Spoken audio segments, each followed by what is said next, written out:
I have decided to marry Rebecca as my second wife.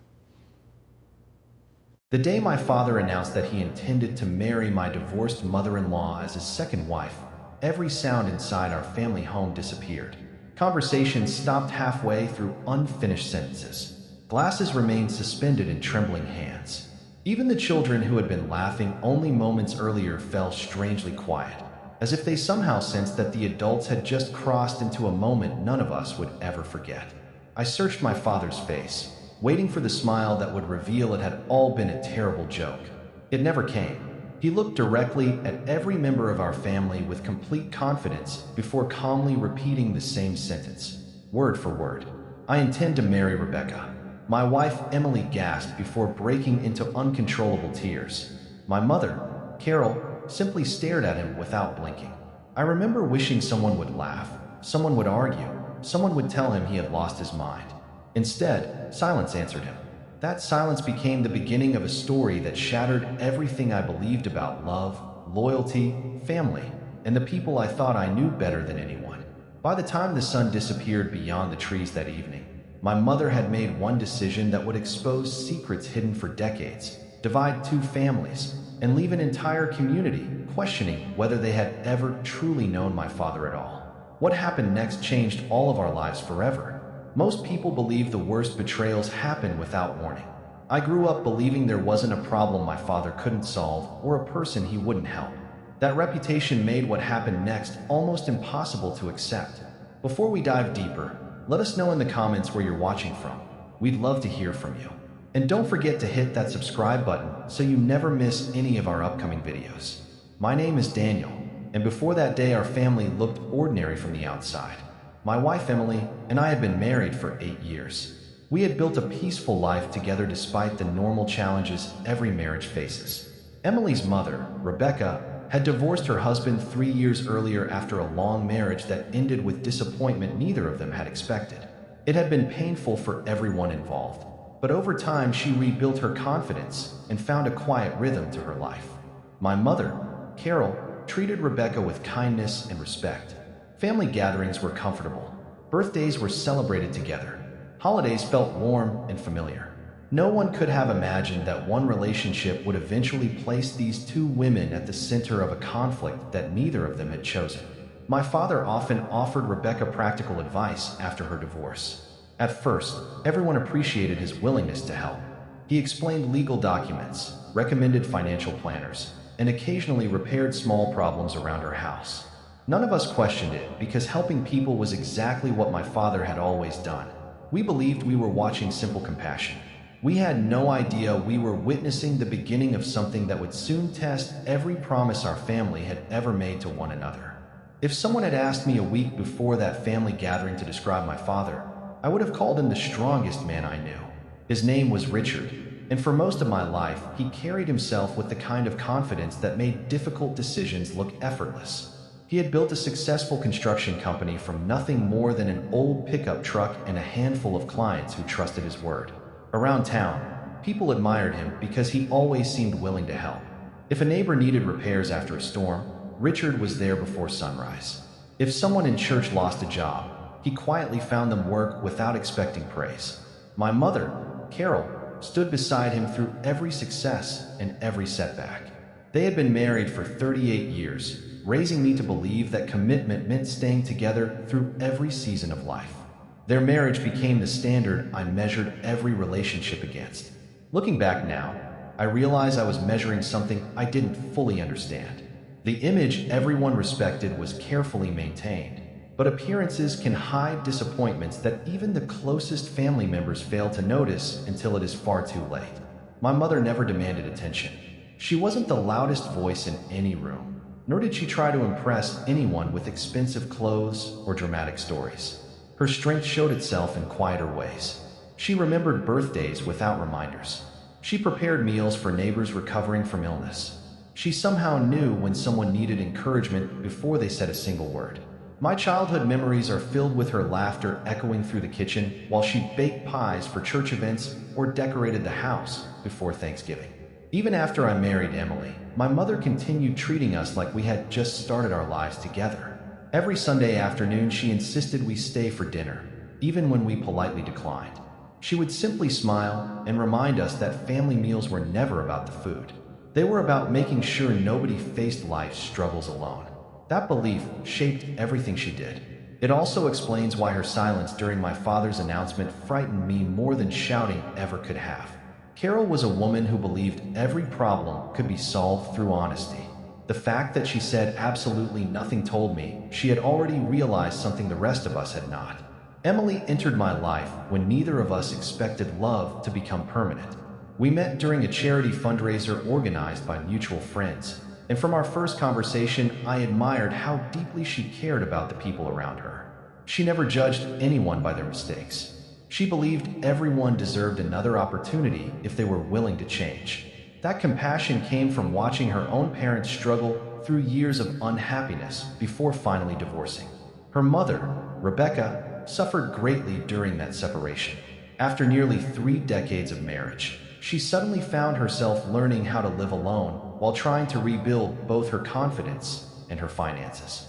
Emily worried constantly about her, so naturally our family welcomed Rebecca into many of our gatherings. My mother genuinely enjoyed her company. They exchanged recipes, attended community events together, and often spent afternoons talking over coffee while Emily and I were at work. If someone had predicted that these two women would one day stand on opposite sides of the most shocking family conflict imaginable, I would have dismissed the idea without hesitation. They respected each other too much for anything like that to happen. At least, that was what I believed before everything changed. The first unusual moment seemed too small to deserve attention. During one Sunday dinner, I noticed my father offering to drive Rebecca home, even though she lived nearly 40 minutes in the opposite direction from our house. Rebecca politely refused, saying she had driven herself, but Richard insisted that he wanted to discuss a contractor she might hire for repairs around her home. The conversation sounded perfectly reasonable. Emily thanked my father for looking after her mother, and everyone continued eating. Weeks later, another similar situation unfolded. Richard volunteered to help Rebecca replace her broken water heater.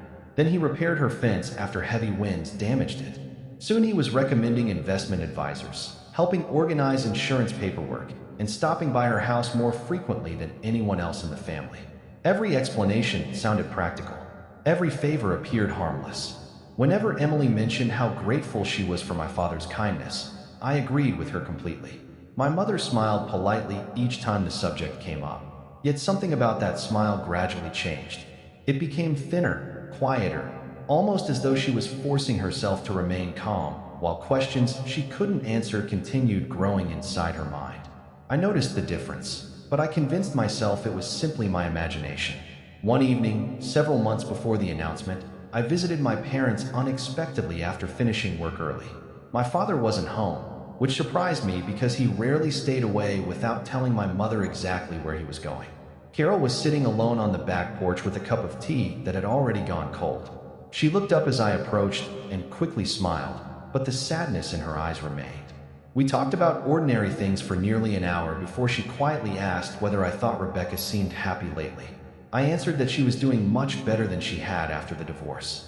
My mother nodded slowly before asking another question that felt strangely out of place. Do you think loneliness can make good people forget who they are? At the time, I didn't understand why she was asking. I laughed softly and told her everyone feels lonely sometimes. She didn't respond immediately. Instead, she stared across the yard before saying something I didn't think much about until months later. Sometimes people don't change overnight, Daniel. Sometimes they simply stop pretending. Those words stayed with me long after I drove home, though I still had no idea what she truly meant. Around that same period, Emily began mentioning that Rebecca seemed unusually distracted during their phone conversations. She would forget appointments, cancel lunch plans at the last minute, or end calls abruptly after receiving another call from someone else. Emily assumed her mother was struggling with stress related to work or finances. Neither of us imagined my father could somehow be connected. Why would we? Richard had always acted like the dependable center of our family. The possibility that he could become the source of our greatest heartbreak never entered my mind. Then one afternoon, while helping him organize paperwork at his office, I noticed Rebecca's name written several times inside his appointment notebook. When I asked whether he was still helping her with home repairs, he closed the notebook faster than seemed necessary and casually replied that there were still a few things left to finish. His answers sounded convincing enough, yet something about the speed with which he hid those pages unsettled me. It was the first time in my entire life that I caught myself wondering whether my father was keeping something from me. I pushed the thought aside almost immediately because doubting him felt like doubting the foundation of my entire childhood. I had no idea that foundation was already beginning to crack. The following weeks passed with an uneasy calm that only became obvious once I looked back on them. Life continued as though nothing unusual was happening. I went to work every morning. Emily focused on her career, my mother kept volunteering at church, and my father remained the dependable man everyone admired. Yet beneath those familiar routines, small details began piling up in ways I couldn't explain. Richard no longer answered certain phone calls in front of the family.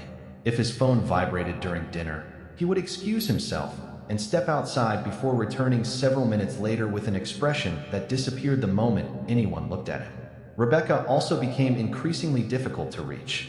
Emily complained that her mother no longer returned calls as quickly as she used to and often sounded distracted whenever they spoke. At first, we blamed stress.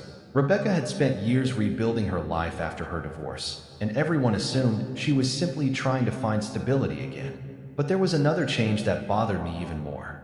My mother stopped asking questions. Instead of wondering where my father had been or why he was coming home late, she simply listened. She watched quietly, almost as though she had decided that speaking too soon would only reveal how much she already suspected. That silence unsettled me because it wasn't surrender. It felt more like patience.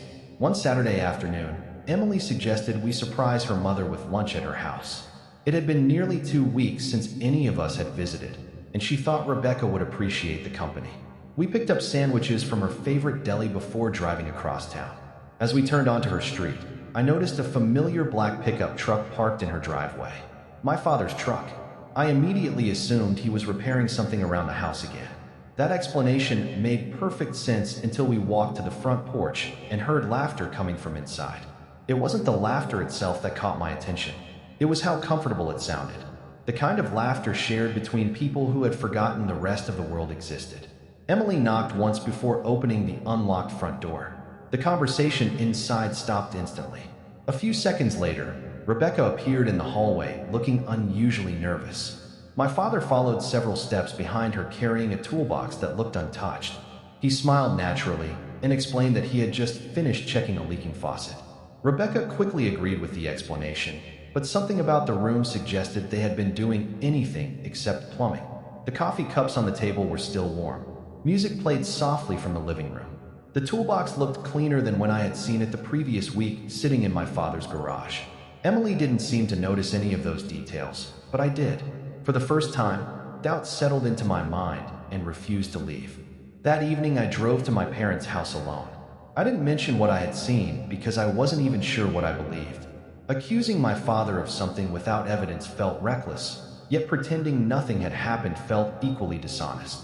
When I arrived, my mother was organizing old family photographs in the dining room. She smiled warmly and invited me to sit beside her. We spent nearly an hour flipping through albums filled with birthdays, vacations, anniversaries, and school graduations. Every photograph showed the same smiling couple I had admired my entire life. Then my mother paused on a picture taken during their 25th wedding anniversary. She touched the edge of the photograph gently before asking me a question I wasn't prepared to answer.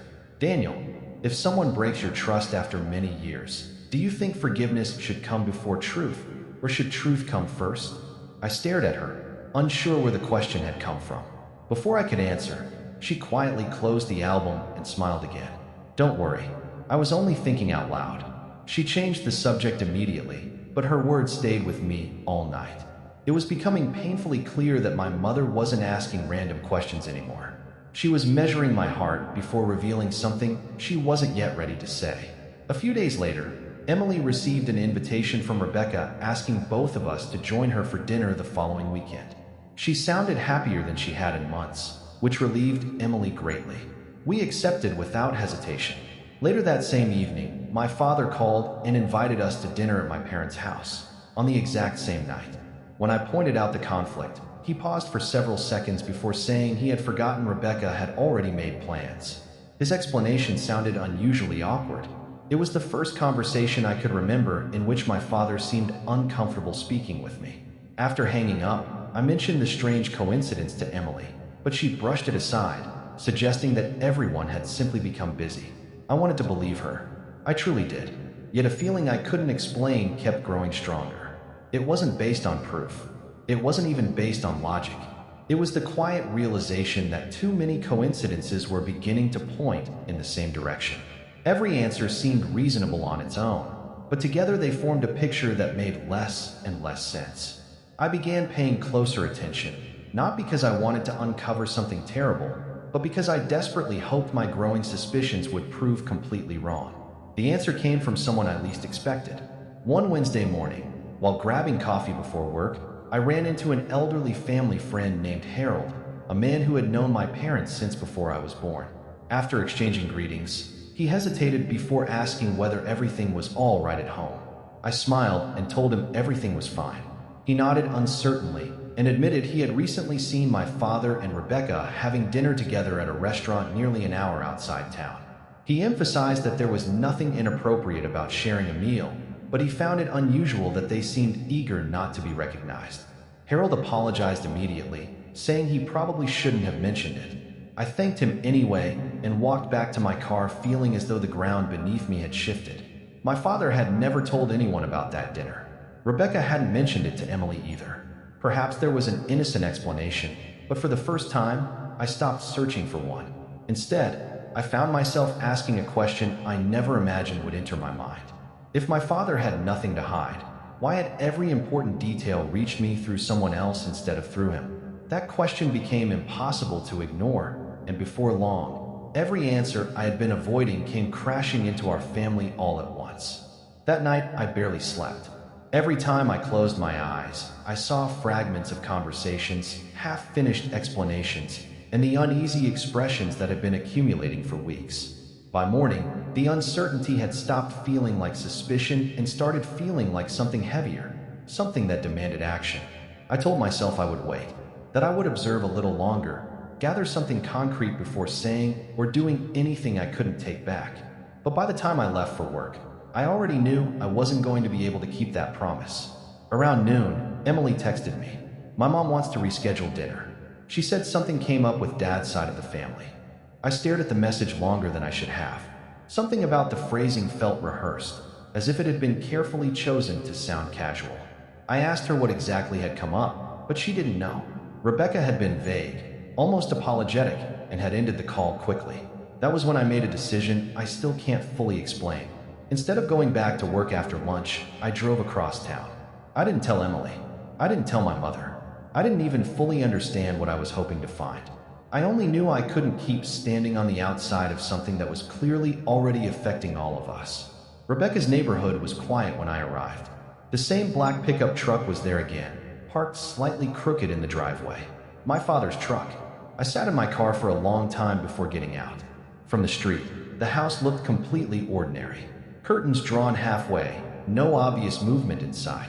But as I stepped closer, I noticed something I hadn't before: voices. Low, indistinct, coming from the back of the house. I moved slowly along the side path, my pulse tightening with every step. The voices became clearer as I approached the kitchen window, and then I heard my father say my name.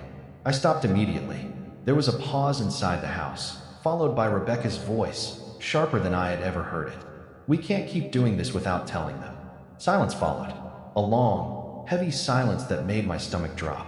Then my father replied, quieter this time. "Not yet. If Daniel finds out the wrong way, it will destroy everything." My breath caught in my throat. I stepped back from the window instinctively, my mind racing to make sense of what I had just heard. My first thought was anger. My second was disbelief. My third, far more unsettling than the others, was that they weren't talking about an affair at all. They were talking about something planned, something deliberate, something I was not supposed to know. I don't remember walking back to my car. I only remember sitting inside it afterward, gripping the steering wheel so tightly my hands started to shake. For the first time, I wasn't asking what was happening. I was asking how long it had been happening without me realizing it. I'd recommend building from the edited version you provided so the story stays consistent. Writing. I drove home that afternoon with more questions than answers. Every possibility fought for space inside my head. Part of me wanted to believe my father and Rebecca were hiding something completely innocent, something they simply hadn't found the right moment to explain. Another part reminded me that secrets almost always become heavier the longer they remain hidden. When I walked through my front door, Emily immediately noticed something was wrong. She asked whether I was feeling sick because I looked unusually pale. I forced a smile and blamed a difficult day at work. The lie came more easily than I expected, and that frightened me almost as much as everything else. Emily trusted me completely, just as I had always trusted my father. If I shared my suspicions without proof, I risked destroying the relationship between our families forever. If I stayed silent, I feared I might be allowing something far worse to continue. That night, I barely touched my dinner. Emily talked about work while I nodded at the appropriate moments, but my thoughts remained fixed on one sentence I couldn't forget. If Daniel finds out the wrong way, it will destroy everything. Whatever my father was hiding, he already knew it would break my heart. The following morning, I decided to visit my mother without telling anyone. Carol welcomed me with the same warm smile she had worn throughout my childhood, yet I noticed she looked more tired than I had ever seen her. As we sat together in the kitchen, she quietly poured coffee before asking why I had come by on a weekday. I hesitated for several seconds before admitting that something didn't feel right anymore. I didn't accuse my father of anything specific. Instead, I simply told her I felt as though everyone around me knew a story that I hadn't been allowed to hear. My mother lowered her eyes toward the coffee cup in front of her. For nearly a minute, she said nothing. Finally, she looked back at me and asked a question that sent a chill through my entire body. Daniel, if someone you loved betrayed two families at the same time, would you want to know immediately, or would you rather learn the whole truth after every piece finally came together? I stared at her in disbelief. She wasn't surprised by my concerns. She had been expecting this conversation. That realization hurt almost as much as the mystery itself. It meant my mother had been carrying this burden alone for much longer than I realized. Before I could ask another question, Carol stood up and walked into the bedroom she had shared with my father for almost 4 decades. She returned carrying a small wooden box that looked older than I was. She placed it gently on the table but didn't open it. Instead, she rested one hand on top of it and quietly explained that some answers should never be given before the person asking them is emotionally prepared to receive them. I begged her to tell me what was inside the box, but she shook her head. "Not today," she whispered. "When the time comes, you won't need to ask me. The truth will introduce itself." She pushed the box back toward herself before carrying it into another room. I never saw what it contained, but the expression on her face convinced me it held far more than old documents or family photographs. It held a history I knew nothing about. As I prepared to leave, my mother stopped me at the front door and gently placed her hand on my shoulder. "Whatever happens in the coming days," she said softly, "remember that appearances can protect people just as easily as they can deceive them." I wanted to ask what she meant, but she simply smiled and watched me drive away. 3 evenings later, my father called every member of both families. His voice sounded unusually cheerful as he invited us to a special family dinner the following Saturday. He insisted that everyone attend because he had what he described as wonderful news that would affect all of us. Emily immediately guessed that perhaps he planned to retire or expand his business. Rebecca sounded nervous when Emily called her afterward, but she agreed to attend without offering any explanation. My mother accepted the invitation in the calmest voice imaginable, showing no emotion at all. As for me, I couldn't stop thinking about the conversation I had overheard outside Rebecca's kitchen window. Whatever this announcement was, my father clearly believed the time had finally come to reveal it. Throughout the week, I noticed an uncomfortable tension spreading through both families. Phone calls became shorter. Messages received slower replies. Everyone behaved politely, yet nobody seemed completely relaxed. It felt as though we were all walking toward the same destination without realizing that only one person knew what was waiting for us there. Looking back now, I often wonder whether my father understood the magnitude of what he was about to do, or whether he truly believed his announcement would eventually be accepted. Within a few days, that question would finally be answered in a way none of us could have imagined. Writing. Saturday arrived more quickly than I expected, yet the hours leading up to dinner felt unusually long. Emily spent most of the afternoon deciding what to wear, convinced my father was about to share some kind of positive family announcement. She even joked that perhaps Richard had finally decided to retire and spend more time traveling with my mother after decades of hard work. I tried to smile, but every attempt felt forced. The conversation I had overheard outside Rebecca's house continued replaying in my mind. My mother remained strangely calm throughout the day. When we arrived at my parents' home, she greeted everyone with her usual warmth, hugging Emily, welcoming Rebecca, and making sure every guest felt comfortable. If she was carrying fear, anger, or disappointment, she refused to let anyone see it. My father, on the other hand, appeared unusually confident. He moved around the dining room, greeting everyone with an energy that seemed almost rehearsed. He laughed louder than normal, poured drinks for everyone, and repeatedly reminded us that this evening would mark the beginning of a wonderful new chapter for the entire family. Those words unsettled me more than I cared to admit. Across the room, I caught Rebecca avoiding eye contact with almost everyone. She smiled politely whenever someone spoke to her, but her hands trembled each time she reached for her glass. Emily noticed it too and quietly asked whether her mother was feeling well. Rebecca forced a smile and claimed she was simply tired after a busy week. Nobody challenged her explanation, yet the atmosphere around the table had already begun to change. It felt less like a family gathering and more like people waiting for a storm they couldn't yet see. Dinner itself passed with uncomfortable politeness. Everyone talked about ordinary things while carefully avoiding deeper conversations. My father discussed local business projects. Emily mentioned a promotion one of her co-workers had received. Rebecca complimented my mother's cooking, and Carol thanked her with the same gentle smile she always wore. From the outside, we probably looked like a happy family sharing another peaceful evening together. But beneath every conversation was an invisible tension that refused to disappear. My father checked the clock several times during the meal, almost as though he had rehearsed the exact moment he intended to speak. My mother noticed every glance but never reacted. Instead, she quietly cleared empty plates from the table and returned carrying fresh coffee for everyone. I watched her closely. She wasn't acting like a woman who feared bad news. She was acting like someone who had already accepted that the worst was coming. That realization made my heart race. I wanted to stop whatever was about to happen before it happened. I wanted to stand up, tell everyone we should postpone the evening, and give ourselves another chance to remain the family we had always been. Instead, I stayed seated, believing that perhaps I was allowing fear to distort my judgment. A few moments later, my father slowly pushed his chair away from the table and stood. Every conversation immediately stopped. Richard lifted his coffee cup instead of a glass, smiled at everyone around the table, and thanked us for accepting his invitation. He spoke about the importance of honesty, second chances, and finding happiness no matter what stage of life someone had reached.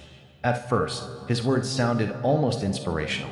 He spoke about loneliness after children grow older, about how people deserve companionship, and about the courage required to make difficult decisions even when others disagree. I noticed Emily listening carefully, assuming he was preparing to announce a charitable project or perhaps celebrate a wedding anniversary that somehow carried a special surprise. Then my father took a slow breath before saying the sentence that would forever divide our family. After many months of careful thought, I have decided that I intend to marry Rebecca as my second wife. For several seconds, nobody moved. I honestly wondered whether I had misunderstood him. My mind searched desperately for another meaning behind those words, but there wasn't one. My father had spoken with complete certainty. The silence became unbearable. Emily looked first at her mother, then at my father, before bursting into tears. Rebecca lowered her head and closed her eyes. My own body refused to move. Every memory I had of my childhood seemed to collide with that single moment until I no longer recognized the man standing before us. Finally, I managed to whisper one question. "Dad, what did you just say?" Without the slightest hesitation, he repeated the announcement exactly as before. There was no confusion, no misunderstanding. He meant every word. The room erupted into emotions I had never imagined witnessing under my parents' roof. Emily stood so quickly that her chair fell backward onto the floor. She demanded to know whether her mother had known about this plan. Rebecca tried to answer, but broke down before finishing her first sentence. I turned toward my father, hoping he would finally admit this had all been some terrible misunderstanding. Instead, he calmly explained that he and Rebecca had developed deep feelings for each other over many months. He insisted they had done nothing wrong by choosing love later in life and claimed everyone deserved the opportunity to pursue happiness. His words only made the situation worse. Emily cried harder, accusing him of destroying two families with a single decision. I demanded to know what he expected my mother to do after 38 years of marriage. Richard replied that Carol would eventually understand because she had always been a reasonable woman. That answer filled me with anger unlike anything I had ever experienced. Before I could respond, my mother's chair slowly moved across the floor. Every I turned toward her. Carol stood quietly, looked at my father for several long seconds, and then turned toward Rebecca. Nobody could predict what she would do next. She didn't raise her voice. She didn't insult anyone. She didn't cry. Instead, she calmly thanked everyone for coming, apologized that the evening had ended this way, and said she needed a little time alone. Then she walked out of the dining room without another word. My father watched her leave, but made no attempt to stop her. None of us realized that her silence wasn't a sign of defeat. It was the beginning of something that would expose truths none of us were prepared to face. Instead, she calmly thanked everyone for coming, apologized that the evening had ended this way, and said she needed a little time alone. Then she walked out of the dining room without another word. My father watched her leave, but made no attempt to stop her. None of us realized that her silence wasn't a sign of defeat. It was the beginning of something that would expose truths none of us were prepared to face. For several minutes after my mother walked out of the dining room, nobody knew what to do. The silence she left behind was far more unsettling than the shouting that had filled the room only moments earlier. Emily was crying so hard she could barely speak. Rebecca remained frozen in her chair, staring at the table as though she wished she could disappear. My father stood exactly where he had made his announcement, refusing to acknowledge the pain spreading across the faces of the people he claimed to love. I finally broke the silence by demanding to know how long this had been going on. Richard looked directly at me before answering in a calm voice that only fueled my anger. He admitted he and Rebecca had grown close shortly after her divorce. What began as friendly conversations had gradually become emotional support. According to him, neither of them intended for their relationship to become personal, but over time they convinced themselves that life had given them another opportunity for happiness. I turned toward Rebecca, hoping she would deny every word my father had just spoken.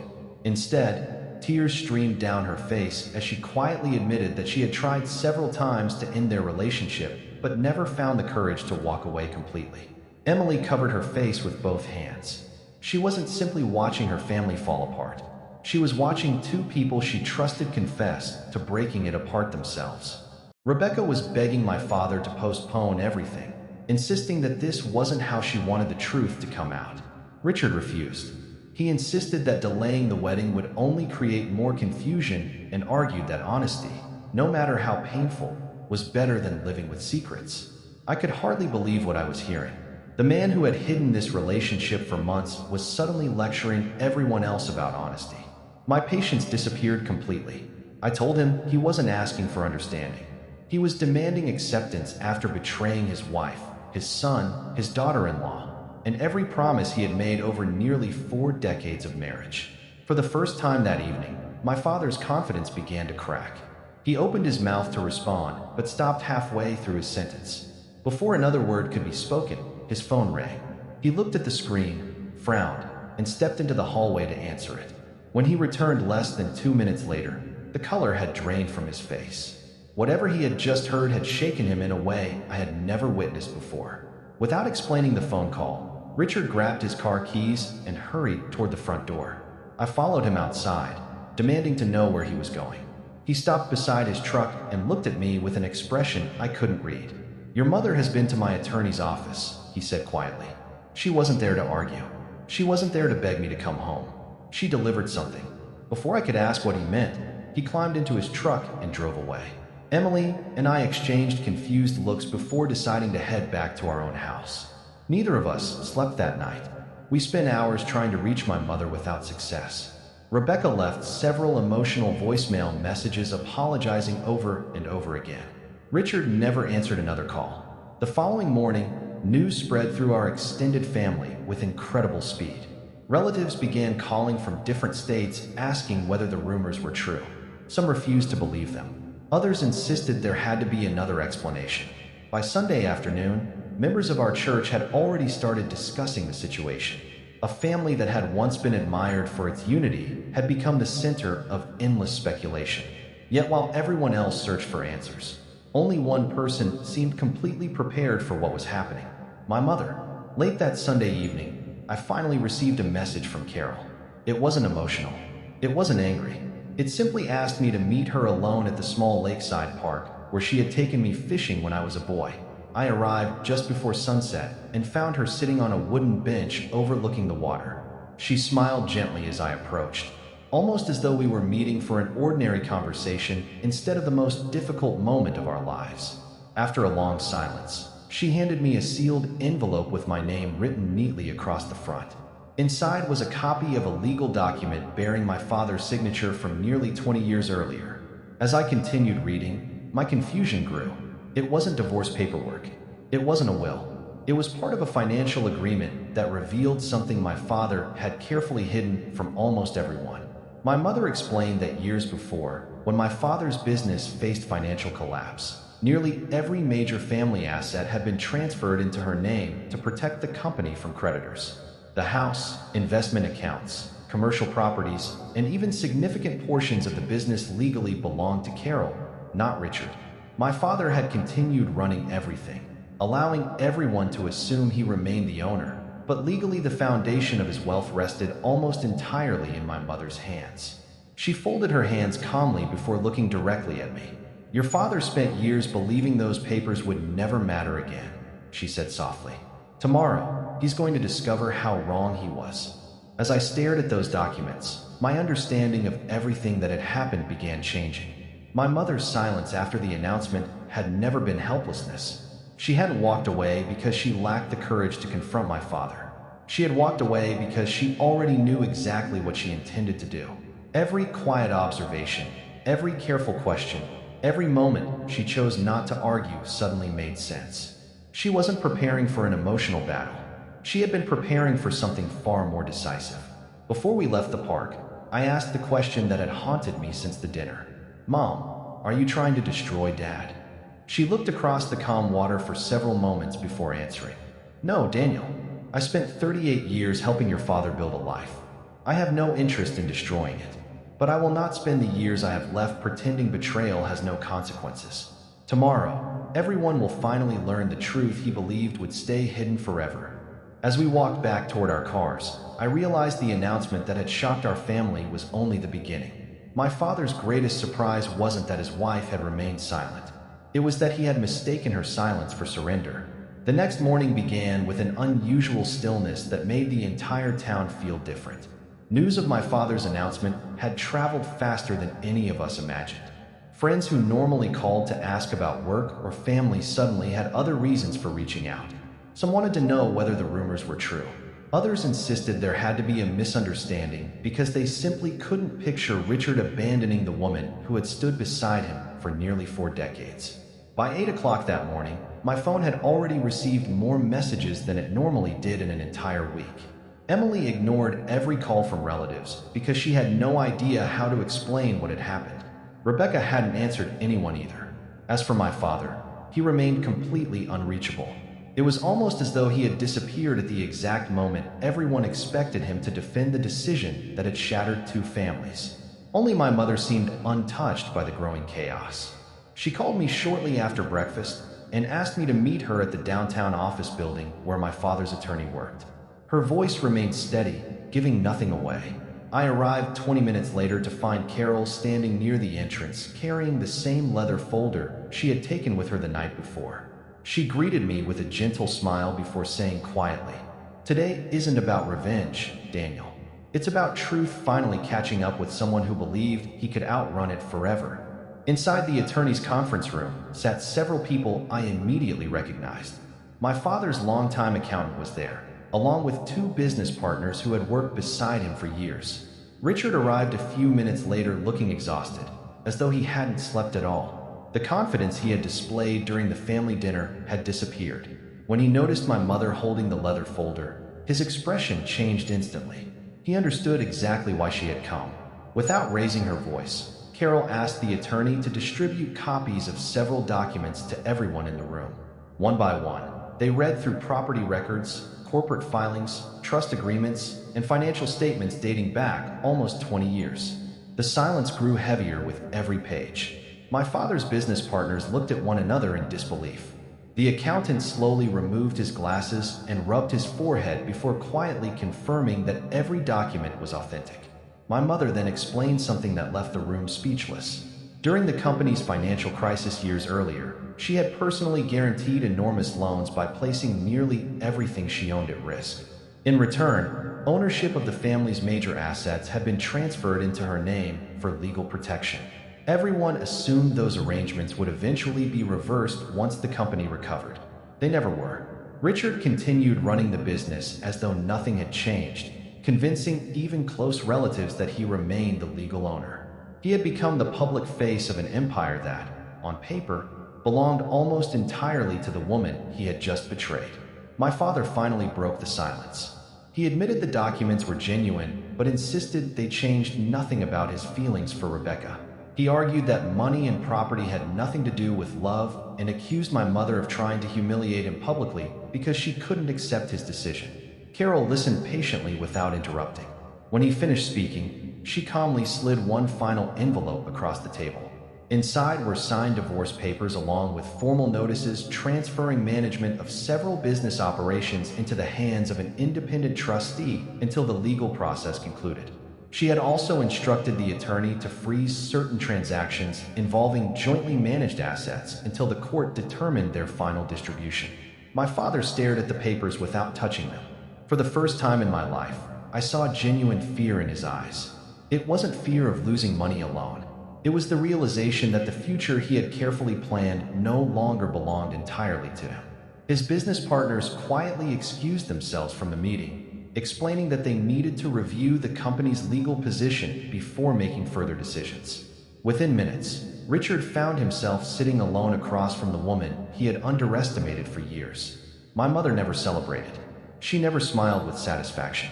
She simply stood, thanked everyone for their time, and walked toward the door. Before leaving, she turned back and said one sentence that remained with me long afterward. "Respect is earned over a lifetime, Richard. It can also disappear in a single afternoon." That same evening, Rebecca arrived unexpectedly at my house. Emily opened the door before either of us realized who was standing outside. Rebecca looked exhausted, her eyes swollen from hours of crying. She begged us to let her explain. We invited her inside, though neither of us knew what to expect. Sitting across from us in our living room, she admitted that she had never known the full truth about my father's finances. Richard had told her he had already settled everything with my mother and claimed the marriage had been over emotionally for years. He promised that the legal details were simple and that everyone would eventually understand. Rebecca confessed she had questioned him many times, but each time he assured her there was nothing dishonest about the situation. After learning what happened at the attorney's office that morning, she realized he had hidden far more than she ever imagined. She wasn't just grieving the collapse of a relationship. She was struggling with the painful realization that the man who convinced her he was offering a new beginning had built that promise on half-truths and carefully omitted facts. Emily listened in silence before quietly asking the question neither of us could avoid any longer. "Did you ever stop to think about Mom?" Rebecca lowered her head as tears rolled down her face. After several moments, she whispered, "Every single day, and that's the part I'll never forgive myself for." At that moment, I believed the worst had finally happened.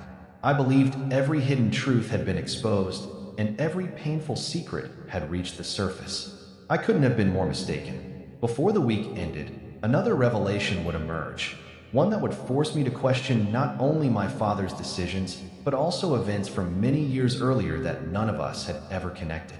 The story we thought was about a forbidden relationship was about to become something far more complicated, and the truth waiting around the corner would change the lives of everyone involved once again. For the next several days, it seemed as though every conversation in town eventually found its way back to my family. The story spread far beyond our church and neighborhood. Some people blamed my father without hesitation. Others insisted there had to be details the public didn't know.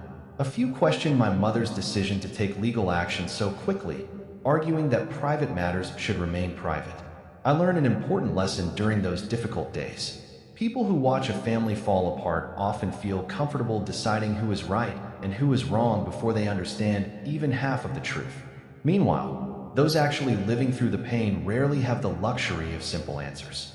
Emily stayed home from work because she couldn't face the endless questions from coworkers.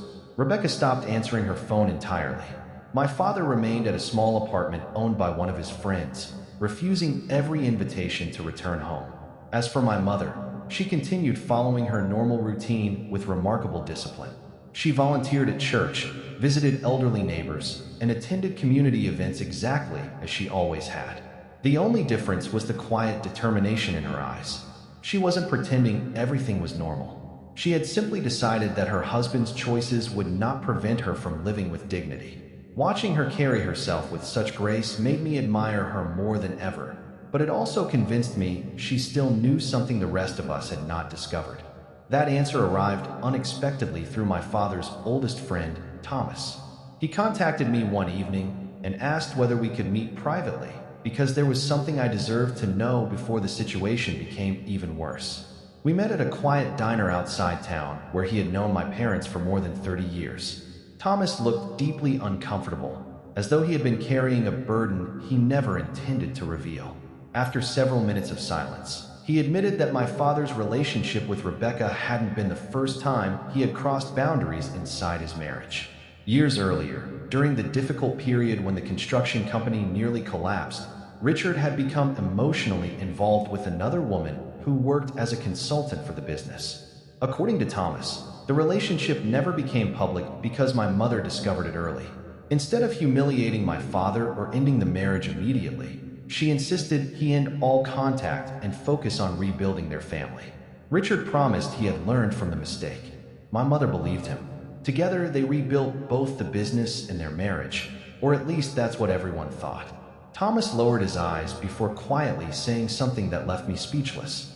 Your mother didn't save your father's reputation because he deserved it.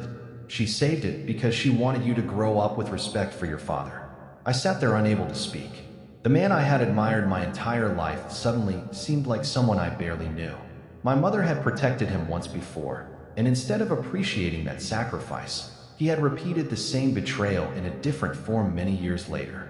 That conversation changed everything I thought I understood about my parents' marriage. I drove directly to my mother's house and asked whether Thomas had told me the truth. Carol didn't deny a single word. She quietly admitted that she had forgiven my father years earlier because she genuinely believed people could change if they accepted responsibility for their mistakes. She never told me because she refused to let her pain become the foundation of my relationship with my father. She wanted me to judge him by the father he tried to be rather than the husband he had failed to become. Hearing those words filled me with emotions I struggled to understand. I respected her compassion, yet I also wondered how different our lives might have been if honesty had come earlier. Before I could ask another question, my mother surprised me with something completely unexpected. She told me she had already spoken privately with Rebecca earlier that afternoon. I stared at her in disbelief. After everything that had happened, I couldn't imagine what either woman would possibly have to say to the other. My mother explained that Rebecca had come to apologize in person, not to defend herself or justify the relationship, but simply to acknowledge the pain she had caused. Carol listened without interrupting. When Rebecca finished, my mother did something that neither of them expected. She forgave her, not because the betrayal was small, and certainly not because the consequences had disappeared, but because she refused to carry bitterness for the rest of her life. Forgiveness, she told me quietly, doesn't erase accountability. It simply refuses to let someone else's choices control your future. The news of that private meeting reached my father only a day later. According to one of his business associates, Richard immediately drove to Rebecca's house, believing her conversation with my mother meant they could finally move forward with their wedding plans. Instead, he found Rebecca waiting for him on the front porch with a small box containing every gift he had ever given her. She handed it to him without inviting him inside. Richard pleaded with her to reconsider, insisting they had sacrificed too much to turn back now. Rebecca listened patiently before shaking her head. She admitted that she had once believed their relationship represented a second chance at happiness. Now she understood it had.